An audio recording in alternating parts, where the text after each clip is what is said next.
Tunasema asante kwa kuiona tena alfajiri ya leo. Tunasema asante kwa mtumishi wako ambaye ulimwandaa kwa siku ya leo. Neno ni lako na watu ni wako.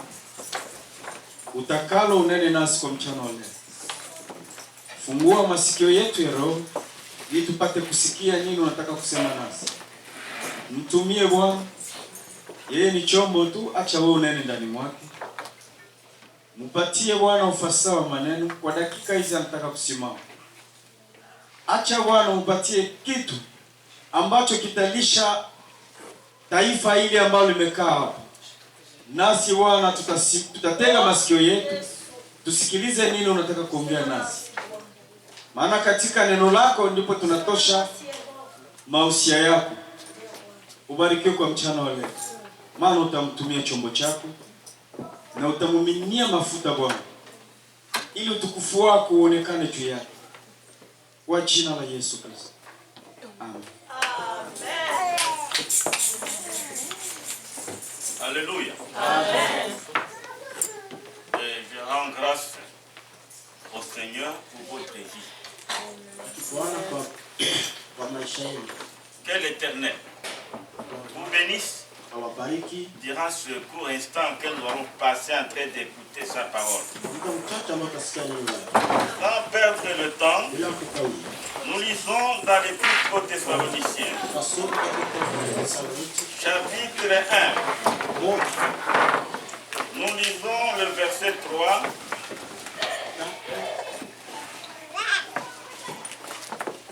Thessaloniciens, chapitre 1, verset 2 et 3. Nous lisons au nom de Jésus.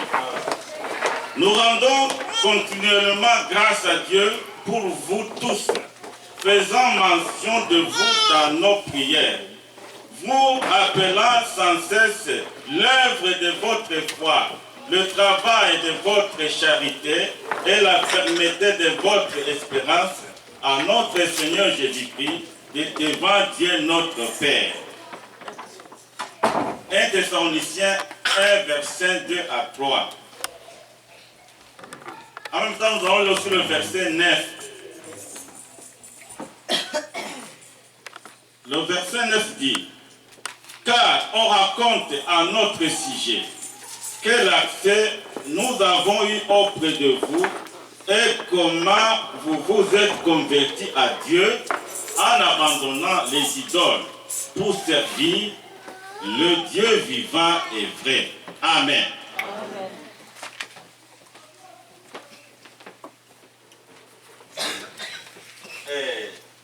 C'est l'apôtre Paul qui a écrit cette épître. Et dans ces 3 versets que nous venons de lire, nous y trouvons une grande richesse. Nous y trouvons les 3 grandes vertus fondamentales de la vie chrétienne. Ce matin, je ne vais pas parler de toutes ces vertus. Bon, ces vertus, je les énumère seulement.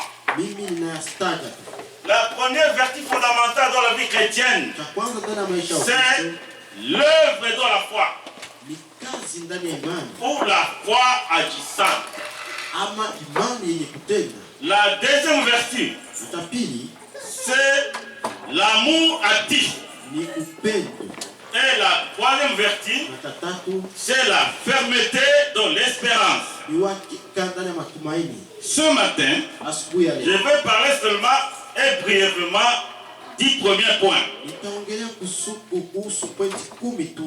Non. L'œuvre de la foi. Ou la foi agissante. Normalement, nous parlons de la foi. Il y a des gens qui ne comprennent pas. Mais ce matin, je vais vous dire qu'il y a foi et foi. Il y a foi croyance. Cette foi croyance C'est la foi commune à toutes les créatures. Et cette fois, eux-mêmes, les démons et Satan ont cette foi. Alors nous n'avons pas besoin de cette foi-là. Tu n'as pas besoin de cette foi croyance. Si je crois que Dieu existe, Satan aussi le croit. Mais écoute-moi bien, il y a encore la foi, confiance. C'est cette foi confiance qui nous rapproche de Dieu. Et enfin, il y a la foi salvatrice. Cette foi qui est fondée sur une conviction inébranlable, qui est basée sur les promesses du Seigneur. C'est cette foi-là qui amène quelqu'un au pied de la croix. Nous venons de parler des Thessaloniciens. Les Thessaloniciens étaient des Grecs. Et c'est l'apôtre Paul qui a bien fondé cette église. L'apôtre Paul avait prêché à Thessalonique. Les Thessaloniciens ont entendu l'évangile. Et ils se sont repentis. Ils se sont convertis. Et vraiment, c'était un miracle. Pas parce que les Grecs, ce sont des gens qui ont évolué, qui sont nés et grandis dans l'atmosphère de l'idolâtrie. Et en Grèce, et même à Thessalonique, chaque chose avait son Dieu. Il y avait le Dieu de l'amour. Il y avait le Dieu de la fertilité. Il y avait le Dieu de la semence. Il y avait même le Dieu du commerce. Chaque chose avait sa divinité. Alors c'était un peuple vraiment idolâtre. Mais ici nous voyons la puissance de la parole, la puissance de l'évangile. L'apôtre Paul dit en Romains chapitre 1 verset 6: je n'ai point honte de l'évangile, parce que c'est la puissance de Dieu pour le salut de quiconque croit. La puissance de l'évangile. Chers frères et sœurs en Christ, il faut que cet évangile, dont nous sommes les dépositaires, puisse transformer les vies. Il faut que cette puissance de l'évangile puisse se manifester dans ce pays Canada, ici à Montréal. Il faut que la puissance de l'évangile puisse toucher et bouleverser les vies des gens, afin que le nom du Seigneur soit glorifié. Je n'ai pas honte de l'évangile. J'en vais toujours prêcher l'évangile, parce que je sais ce que l'évangile fait. Ce que l'évangile a fait à Thessalonique, il peut le faire aussi ici. Il peut le faire aussi dans ta vie. La puissance de l'évangile a atteint chaque Thessalonicien. Et puis ils se sont convertis. L'apôtre de Dieu nous dit: ils ont abandonné les idoles. Alléluia. Vous pouvez croire que c'est des choses faciles. Pas du tout. Abandonner son idole. Alors, ils ont abandonné pour servir le Dieu vivant et vrai. Alléluia. Malheureusement aujourd'hui, les gens continuent à adorer les idoles. Même sans le savoir, même sans y penser. Les gens ne connaissent pas la puissance du Dieu vivant et vrai. Lui qui a créé les cieux et la terre. Lui qui nous donne la vie, la respiration et l'air. Les gens n'ont pas encore expérimenté cette puissance. Les Thessaloniciens ont été touchés par la puissance de l'évangile. Et la première œuvre de la foi, la première opération de la foi, c'est la repentance, la conversion. Alléluia. ils se sont répandus. Et une repentance véritable. Et ils ont expérimenté une conversion véritable. La repentance. Souvent on parle de la repentance. Mais les gens ne comprennent pas. La repentance c'est quoi? Si je vous pose cette question, je veux recevoir 1000 réponses. Mais pour vous faciliter la tâche, je vais vous dire ceci. La repentance, c'est un changement interne. Alléluia. Un changement interne dont les effets se manifestent à l'extérieur. C'est ça la repentance.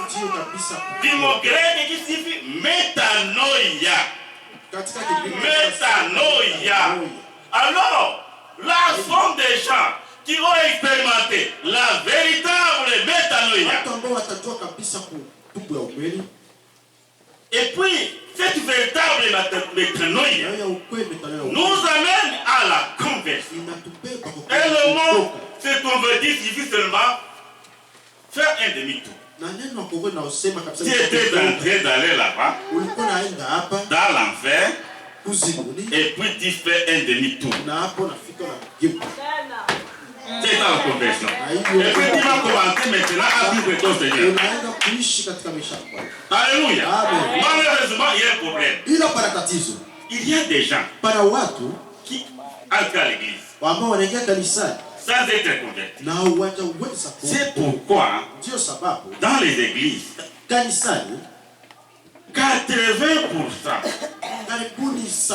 ce sont des personnes qui n'ont jamais expérimenté la vraie repentance. C'est pourquoi on voit qu'il y a... Ça ne marche pas. Chers frères et sœurs, ne nous y trompons pas. Aller au ciel exige une véritable repentance. Ce n'est pas le fait d'être avec les chrétiens, de vivre avec les chrétiens, d'entrer à l'église avec les chrétiens, que tu iras au ciel, ou que tu deviendras l'enfant de Dieu. Non. Un proverbe africain dit: le bois qui est dans l'eau ne deviendra jamais le crocodile. Jamais. Le bois restera toujours le bois. Je vais dire quoi? Si tu n'as pas véritablement reparti, tu resteras toujours pécheur. Et les pécheurs n'hériteront point le royaume. Les Thessaloniciens ont abandonné les idoles. Ils n'ont pas seulement abandonné les idoles. Ils ont abandonné aussi les œuvres qu'on fait en secret. Ils ont tout abandonné. Et Dieu les a les schémas bénis. Les idoles. Il y en a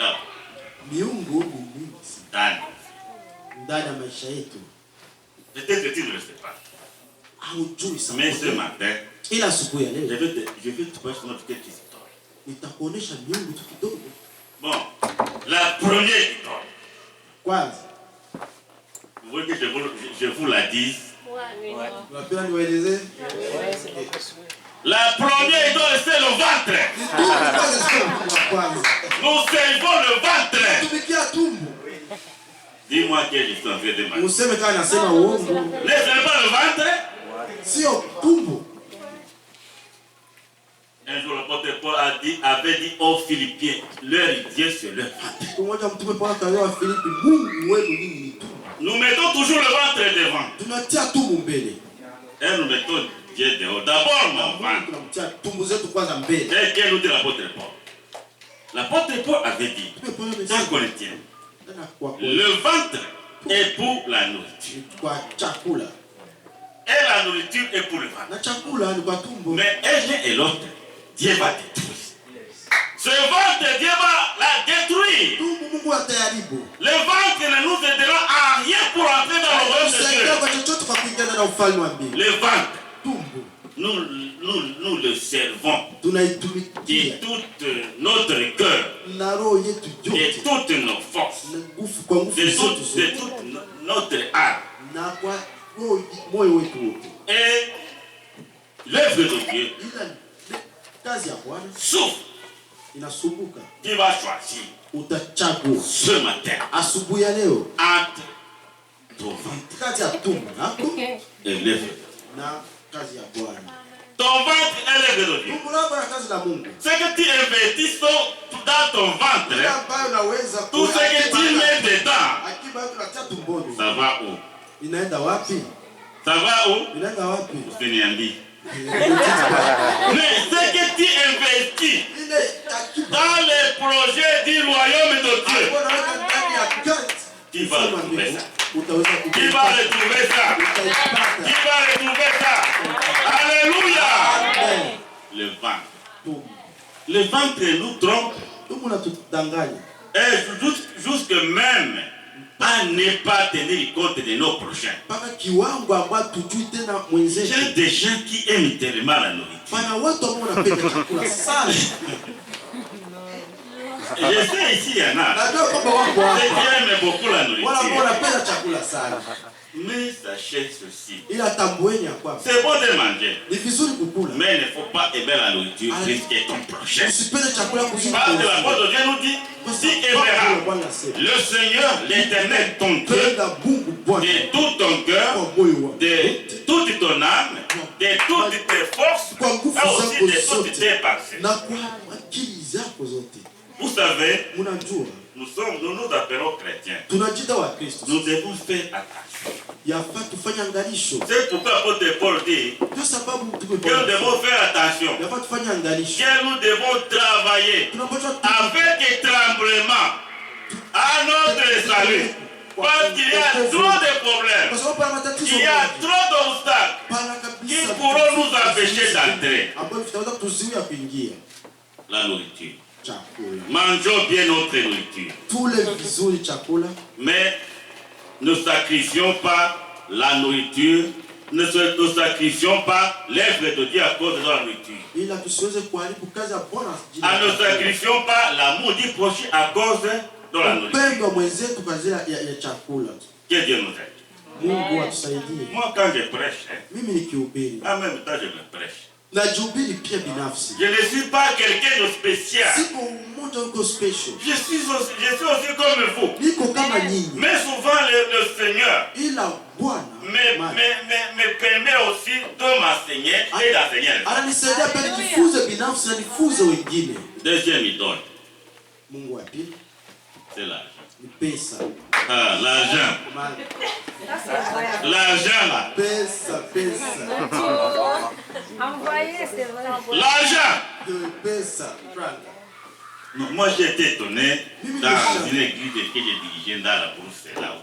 Kanisa moja nilikuwa nikiongoza porini Togo. Quelqu'un va venir Pana mtu ambaye avec 10 000, bien de 10 000 francs. na pesa 10,000 elfu kumi. Il va monnayer ça pour donner seulement 100 francs. Na atapana tu 100 moja. 100 francs. 100 moja. Alors cette personne oublie Ama saa moja na sao que c'est Dieu qui lui a donné la vie, ya kwamba ni Mungu ndiye amempa uzima. la santé pour travailler Uzima wa kutumika afin de gagner cet argent. kwa kuweza kupata pesa. Oui, c'est ton argent. Ndio ni pesa zako. Mais mes frères et sœurs, Ila kaka na dada katika l'argent là, pesa hizo.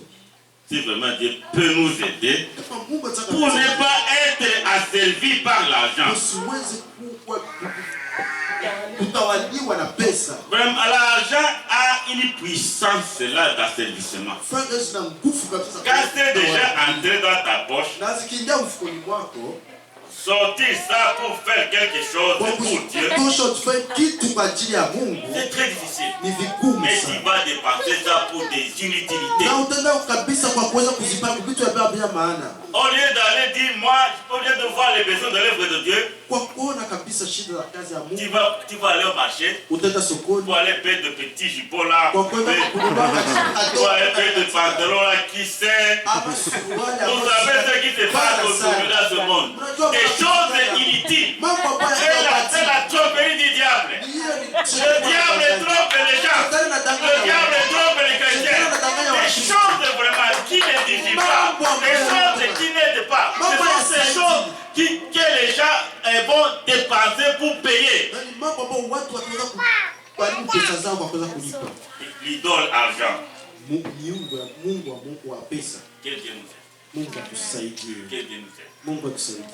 Il y a des gens qui ne peuvent même pas te donner $1. $1. Il va voir que maintenant tu es en train de le ruiner. Mais il sera ruiné. Est-ce qu'il y a quelqu'un qu'on entend avec de l'argent? Vous avez vu quelqu'un qu'on entend avec des millions de billets de banque? Nous venons dans ce monde nu et nous en sortirons pour aller dans le tombeau nu. On va seulement nous habiller quelques habits et les habits les plus beaux, on va garder ça.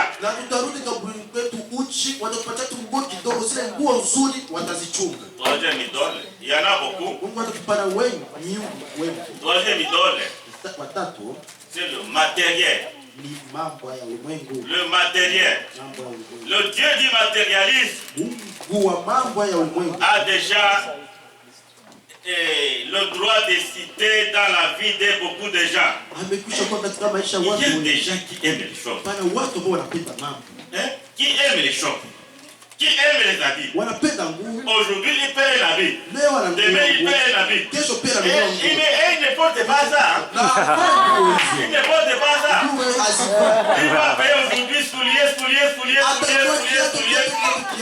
que quelqu'un peut porter 5 souliers à la fois? Il attache.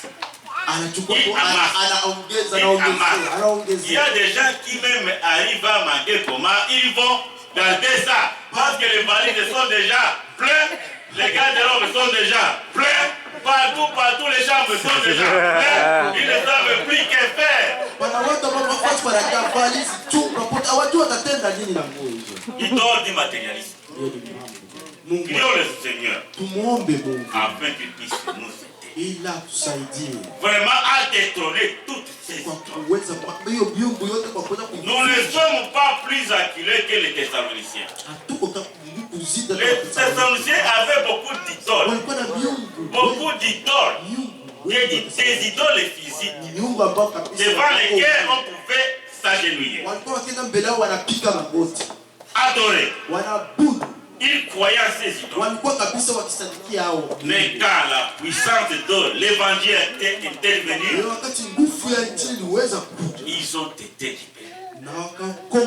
Chers frères et sœurs bien-aimés dans le Seigneur, le Seigneur veut nous aider. Le Seigneur veut nous aider. Le Seigneur veut nous libérer.